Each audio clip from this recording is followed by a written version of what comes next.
as to opinions. It should be an unbiased way to make decisions about who gets it. If we decide to put a certain amount aside, without it being based on opinion, there should be some criteria that we can arrive at and decide, okay, this is the best route. And if they have information already, they're working with the county about how they would. I'm assuming, I think that they do. I know that, so they're gonna be working on it if they aren't already, so that's why I say instead of reinventing the wheel, it might be good to see what they're doing before we do anything.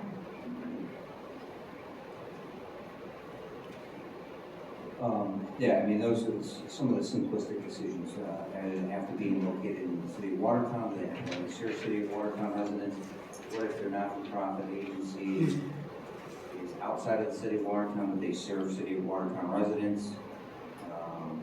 For example, with the CARES Act, a criteria is they had to be located in the city of Watertown. And that was just an act because they were utilizing basically the framework of the CDBG. So there were certain parameters, not only the city of Watertown needed, but were set up in the CARES Act funding of parameters of community development block grant dollars. So that was set up also. So I guess that would be a work session of developing that. Those parameters, and if it's the will of the majority of the council, there's a present resolution that is in effect. We'll have to rescind that. How that happens going forward. So I don't know if the work session will be inviting every agency interested and getting all agencies' input. That would be probably quite extensive. Well, a large part of the criteria has to be the eligibility under the ARPA program.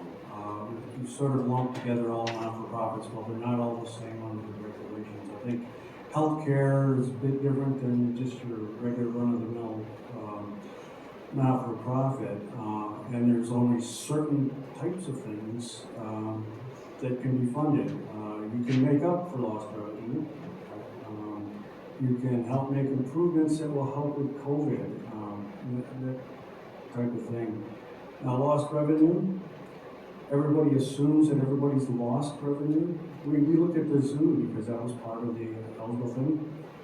They made as much more money while they were closed than because of the different programs that funded it. So there was no lost revenue, and we could not come up with a way to provide them with money. There, on the other hand, is that since they could be looked at as part of our governmental services, we could provide them money for improvements up there, capital improvements under the lost revenue section. We can't do that with most not-for-profits. I would be surprised if the county isn't giving that, the Community Foundation, all those criteria, because they can't just be giving money out because they feel this is a worthy cause. And then on top of that, the other thing's how much you want to give out to each one of them. The CDBG cares, there was a limit. And it was on a first-come, first-served basis, I believe. We've already got letters from last year from close to half a dozen not-for-profits that wanted money. So those are things to be considered. Did they get PPE? How much? All those things that we asked. So.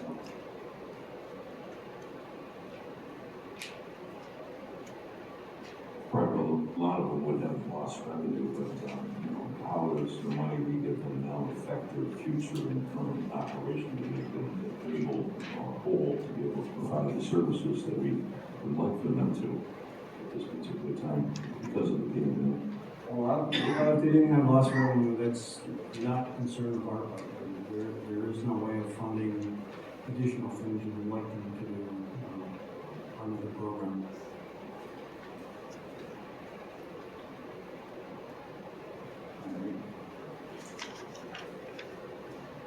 We'll set up a future work session on that.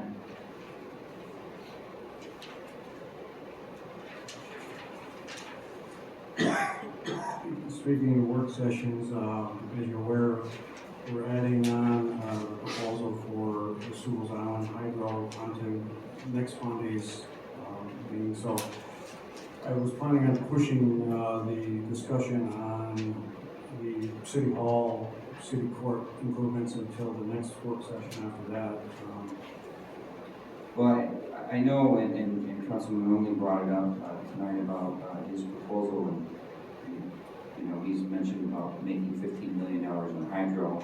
I know you said that the hydro's come up with one recommendation. I'm not aware of one recommendation at all as of yet from the hydro committee, but if maybe on February 14, we could have, and initially it was a pool discussion on that date.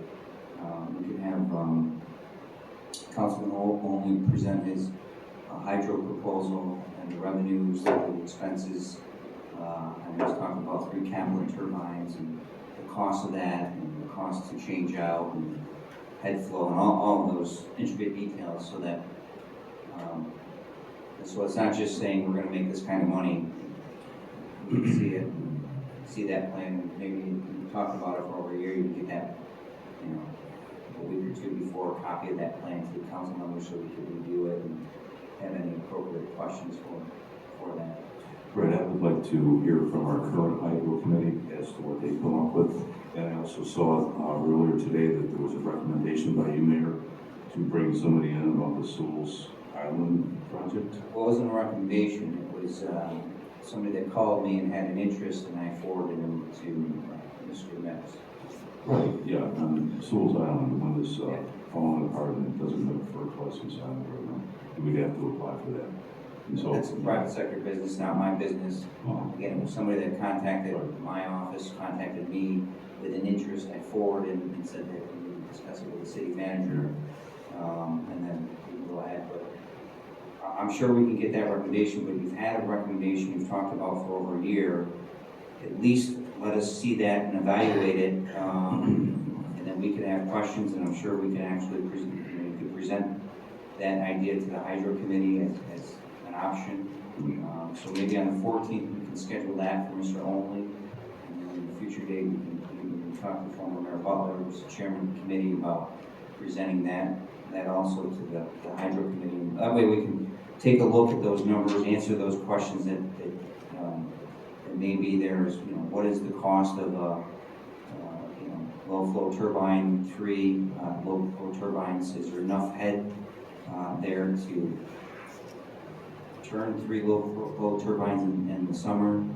What is the cost to replace a turbine? What is the downtime of the plant? I don't know those questions, and I'm sure, I think Vicki was here, she might have questions in engineering, and I know Mr. Delaney's worked in hydroelectric plants in the past. right. So at least we, you know, you talk about 15 million, we can evaluate it as opposed to just saying it. And I know you said you've been working on it, and you've worked on that plan very hard. So just this way is an opportunity to present it to us, and so that we can understand it and see it. And you know, it's a month out, and maybe it's 14th was the second one, so we're a month out.